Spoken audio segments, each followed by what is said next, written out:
Kardeşlerim, Yüce Rabbimiz İsa Mesih'e iman edenler olarak insanlar arasında ayrım yapmayın.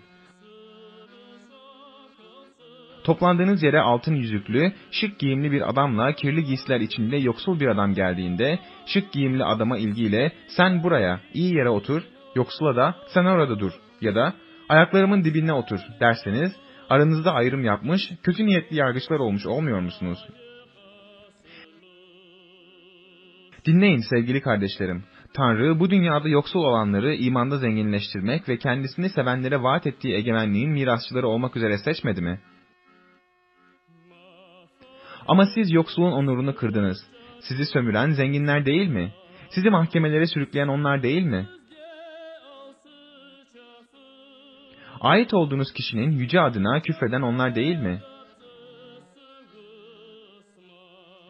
Komşunu kendin gibi sev diyen kutsal yazıya uyarak kralımız Tanrı'nın yasasını gerçekten de yerine getiriyorsanız iyi ediyorsunuz. Ama insanlar arasında ayrım yaparsanız günah işlemiş olursunuz. Yasa tarafından yasayı çiğneyenler olarak suçlu bulunursunuz. Çünkü yasanın her dediğini yerine getiren ama tek bir noktada ondan sapan kişi bütün yasaya karşı suçlu olur.